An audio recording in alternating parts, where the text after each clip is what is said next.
This is how you see how real my life was. This is what heroin ends up having you look like in the long run and the shit you have to go through. This is just another reminder why I don't want to shoot dope anymore.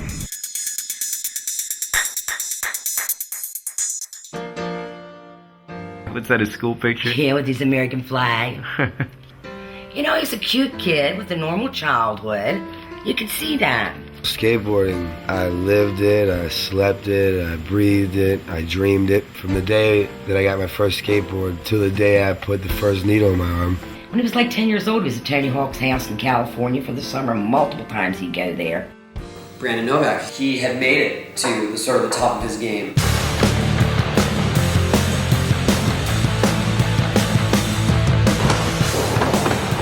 Whenever you saw Brandon, you're like, whoa! That's really unbelievable for a kid to do that kind of thing. The drugs came into play. It was such a gradual and slow process.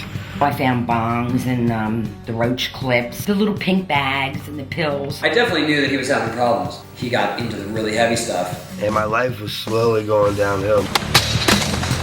My priorities, my interests faded away. It's something I worked so hard for since probably 6 years old. I said I'm done, and I quit.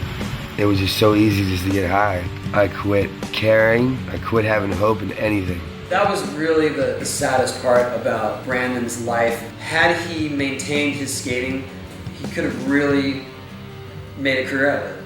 I have no more responsibilities, so I decided I needed to go out and celebrate. I was so sick, man. I celebrated by quitting my dream. Sometimes when I would be in bed at nights, I would hear him in the bathroom vomiting. That's how I knew he was into the drugs. I wake up in the morning, the first thought is heroin. The kid was tearing my heart out of my body, and I couldn't do anything about it. My top priority was the cash for the dope. I've taken him to meetings, to counselors. I bailed him out of jail from Colorado to Texas to New York. No sooner than we were home, he'd be right out on the front street making another drug deal. She would tell me over and over, like, you're killing me. And I was so selfish. I was literally going through hell. And I said, God, I'm asking you one thing. Cure him or kill me, because none of us can live like this anymore. The drug dealers were calling and threatening my life. They were going to kill me because he was a drug and he owed them money. They were appearing at my house at night with guns after me. He said, are you Novak's mother? And I said, yes. He said, we want the money. I had to leave him and go somewhere where I would never let him invade my life again. He disappeared off the face of the earth. He was living on the streets. That's how bad it got. I have nowhere to go, nothing to my name. I knew how bad I was, but the only thing that mattered was getting another fix. And once I got a fix, everything was better again, as would say. I think he's on heroin, like, seriously. I mean, he's like really skinny and he looks like shit. I decided to take Novak in and try to help him out. I'd give him cameos on Viva La Bam because he had no problem just doing stupid shit. Novak, you in? Wouldn't have any other way.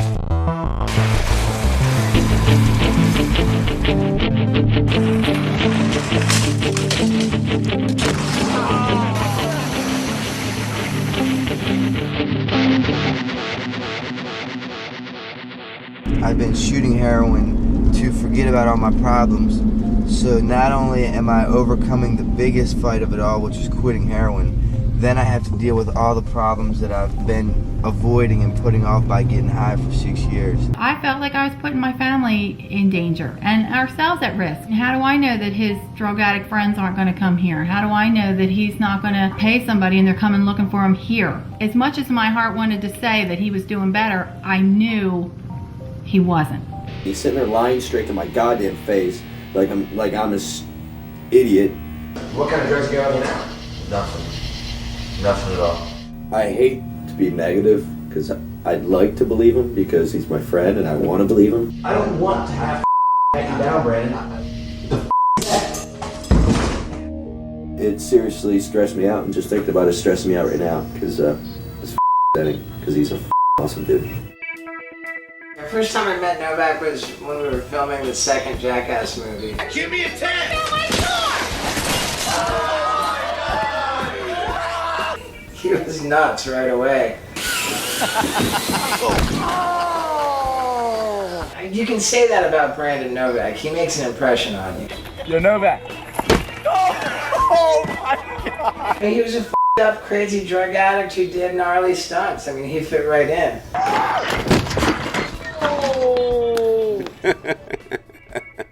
There were some problems.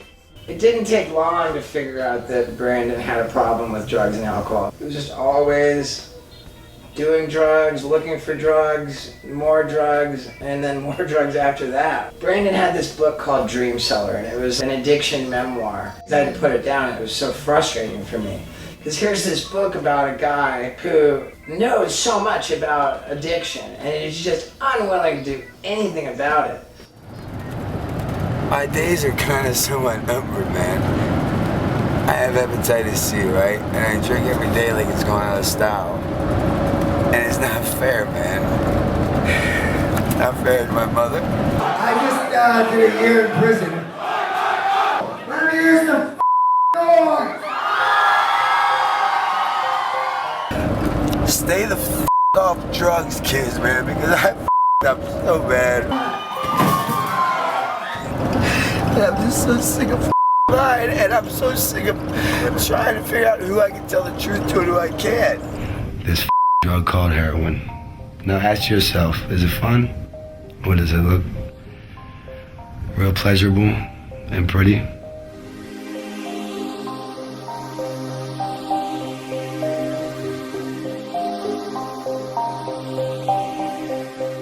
I went and bought 2 cemetery plots. One for me and one for Brandon. I just pray, I tell him, Brandon, please, I'm not gonna get any younger. Please straighten your life out.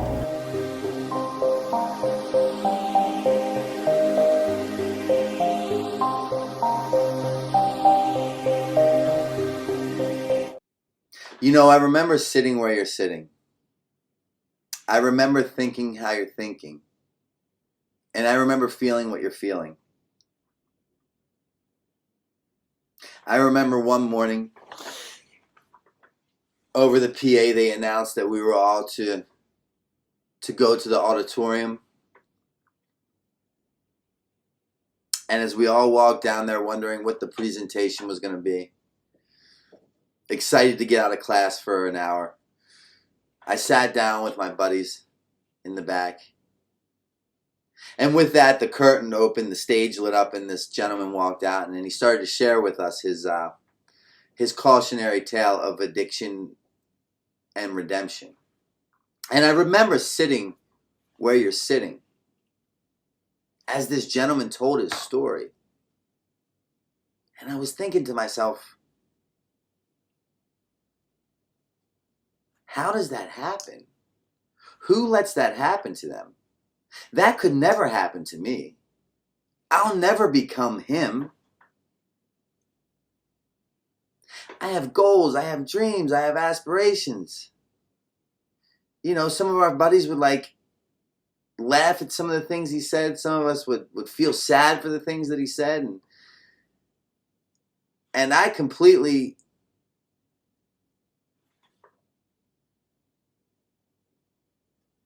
disconnected from his message, his story, because I was so sure that I would never become that man.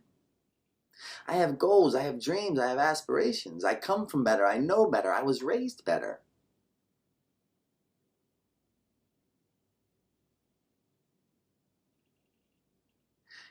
My mother's a nuclear physicist on the board of Mercy Hospital. My brother's an attorney in the White House who practices pensions and benefits. As a matter of fact, my father died as a direct result of the disease of addiction. So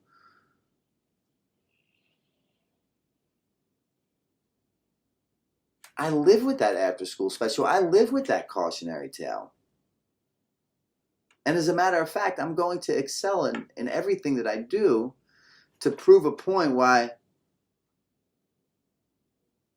not only would I never turn out to be like my father, but I would never become an addict and an alcoholic, because I saw what the disease of addiction did firsthand to my father, who I went from loving to really disliking, all due to the disease of addiction.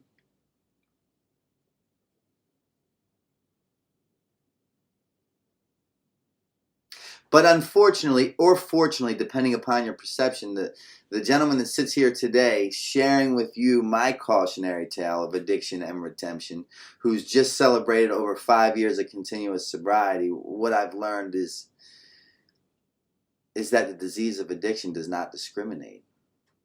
From Yale or jail, the White House or the outhouse, the results are all the same.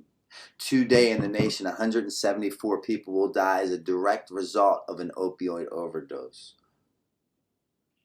Today in the nation, 1 out of 3 people will be affected.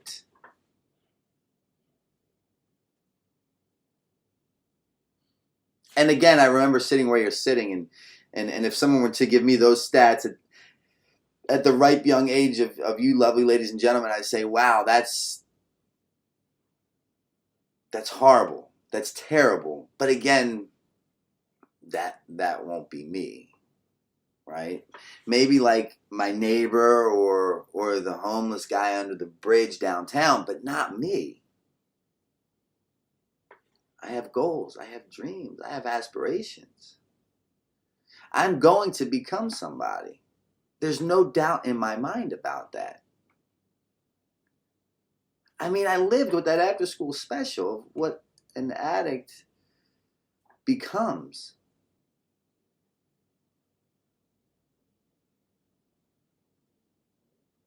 The guy that you see here today before you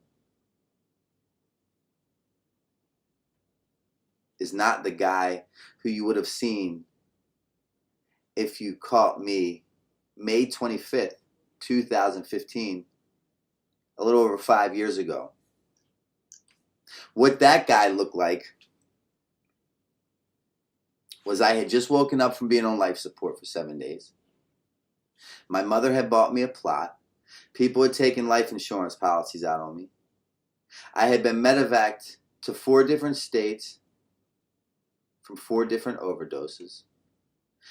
My mother had sold 3 homes to financially pay for me to go to 2 different treatment centers. I'm about to walk into my 13th treatment center. I've lost count of outpatients and detoxes. I'm a 38-year-old homeless heroin addict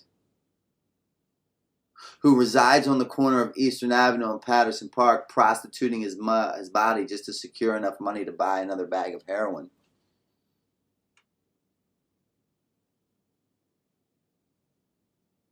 Despite being a very successful individual in life, having had done some things that most would equate to success or happiness, some even dream of doing, such as being the first skateboarder ever to be endorsed by Gatorade. At the age of 14, flying me to Chicago to the Quake Roads building where they put me on one treadmill, they put Michael Jordan on a treadmill directly next to me. They strap these EKGs to our chest. They give us each Gatorade to see the effects that it has on different sports players. At the age of 15, I'm touring the world with Tony Hawk. I'm designing my pro model skateboard and I have a private tutor that flies with. A little bit later in life, I end up on these TV shows called Viva La Bam and in these movies called Jackass that break box office records on a regular. A little bit further down the road, I become a New York Times top 10 selling author who had written a book on addiction. Again, doing some things in life that people would equate to success or happiness, and some even dream of doing.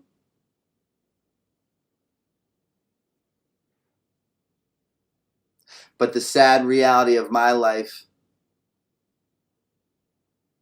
is that I'm a 38-year-old homeless heroin addict who resides on the corner of Eastern Avenue and Patterson Park.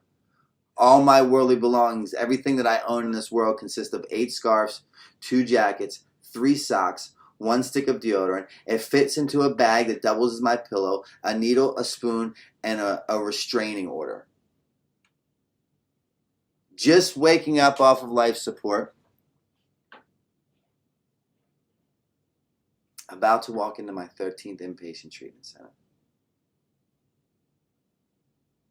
How did I get here? How did I end up here? I told you I had goals, I had dreams, I had aspirations. My mother was a nuclear physicist. My brother was an attorney in the White House. My father died as a direct result of a disease of addiction. How am I here? I got here because I sat there and I compared out. I got here because I sat there and I possessed the job that consisted of knowing everything. I got here because I sat there and I was defiant by nature. I hated authority and I would never conform unless it became my idea. How? How?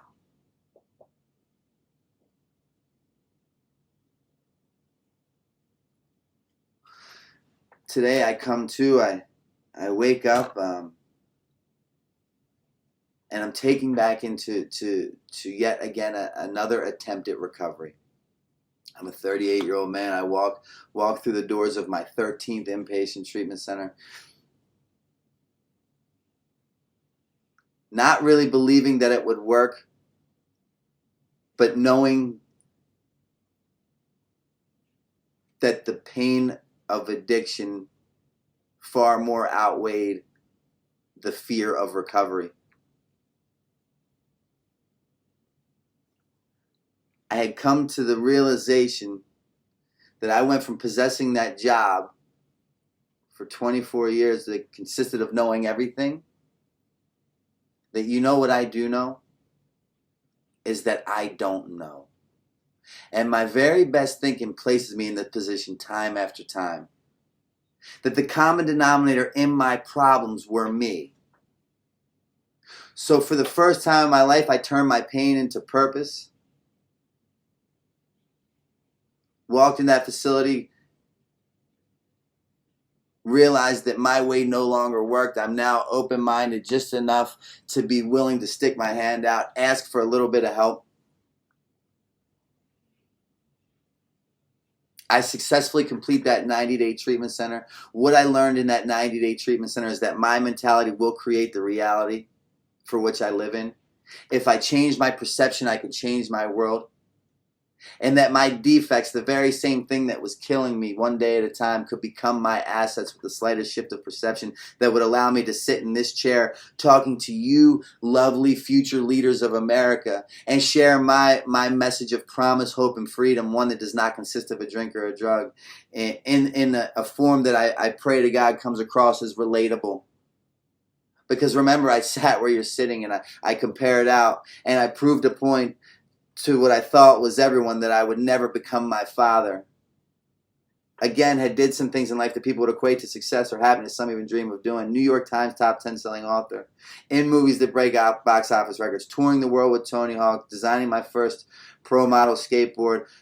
First skateboarder to be endorsed by Gatorade. Hanging out with Michael Jordan.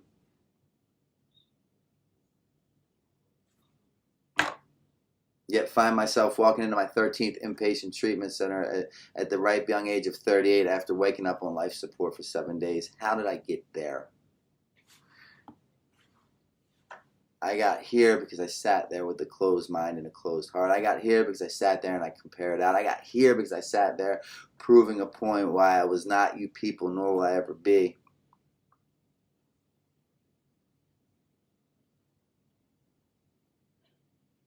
I successfully completed that 90-day treatment center stay. From that 90-day treatment center stay, I went to a recovery house for which I lived in for 1 year. Let me give you a quick snapshot, a Reader's Digest version of what my life looks like to this point. First skateboarder endorsed by Gatorade, touring the world with Tony Hawk, hanging out with Michael Jordan. Designing my pro model at 15, in these movies that break box office records, New York Times top 10 selling author who had written a book on addiction. The reality of my life looks like this. I walked into my 13th inpatient treatment center at the ripe young age of 38. I reside on the corner of Eastern Avenue and Patterson Park, prostituting my body to secure another bag of heroin. My mother has bought me a plot. People have taken life insurance policies out on me. I've ended up on life support for 7 days. I've been medevac to 4 different hospitals in 4 different states from 4 different overdoses. My mother has sold 3 homes to financially pay for me to go to 2 different treatment centers. At the end of my run, she simply went to God with one prayer, and that prayer consisted of, God, please cure him, God, please kill him, or God, please kill me because I can't take it anymore.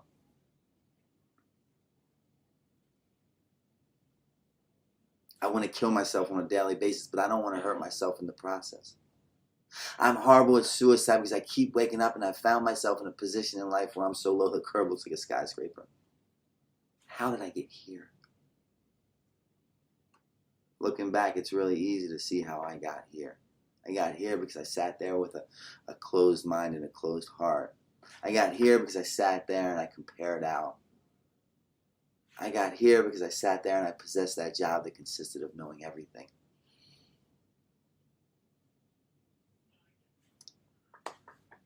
I successfully complete that 90-day treatment center. From that 90-day treatment center, I go to a recovery house for which I live in for 1 year.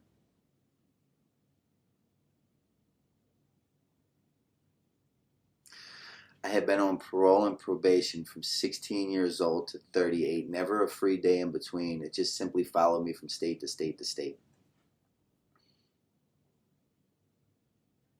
2 months shy of my 2-year sober anniversary, I signed my release papers.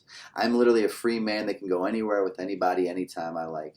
I no longer live in that self-induced prison that consists of a 4-block radius that cost me $10 to get out of one bag of heroin at a time. I decided I wanted to get my 2-year medallion abroad. I flew to Paris to an Alcoholics Anonymous meeting and got my 2-year coin. On my 3rd year anniversary, I bought a home. On my 4th year anniversary, I went to Amsterdam to another Alcoholics Anonymous meeting where I got my 4-year medallion. 9 months into my process of sobriety, my mother called me, the very same one that bought me a plot, the very same one that served me with a restraining order, the very same one that asked God to please cure me or kill me because she couldn't take it anymore, called me one day and she said, Brandon, I hate when you come to visit. I said, why? And she said, because I get so sad when you leave. What I've learned today is that the disease of addiction is not a death sentence. And as long as you're breathing, it's never too late. And your history does not have to dictate your future, but it can most certainly guide and direct it. What I know for certain is that whatever you might be facing on a daily basis will never be bad enough to think that you should take a drink or a drug to escape yourself from the reality for which you live in, because I promise you that will bring pain unlike anything you've ever thought was imaginable. Today, my sobriety truly gives me everything that drugs and alcohol ever promised me.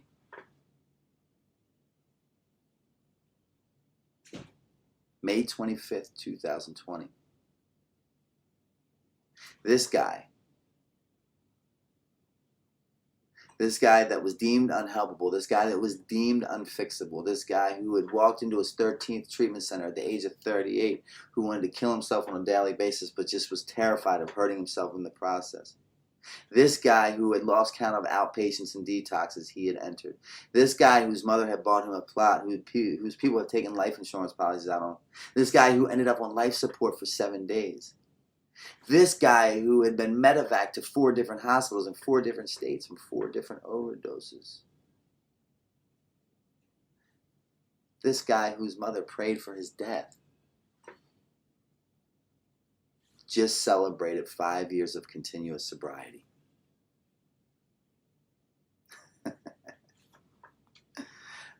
I've turned my pain into purpose. Today I work in the drug and alcohol treatment field, and I help guide and direct people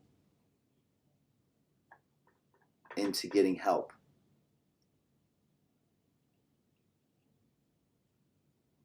Walking into that 13th treatment center, I had come to this realization that I had went from possessing that job that consisted of knowing everything to understanding that what I do know is that I don't know. And my very best thinking placed me in these positions time after time. which now allows me to stick my hand out and ask for help.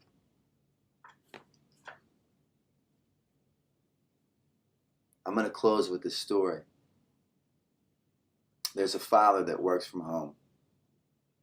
And this father is swamped with paperwork. And his son keeps banging his dad on the knee. Dad, take me out to play. Take me out to play. The father's scrambling, trying to figure out a way to buy 1 or 2 days to finish this paperwork.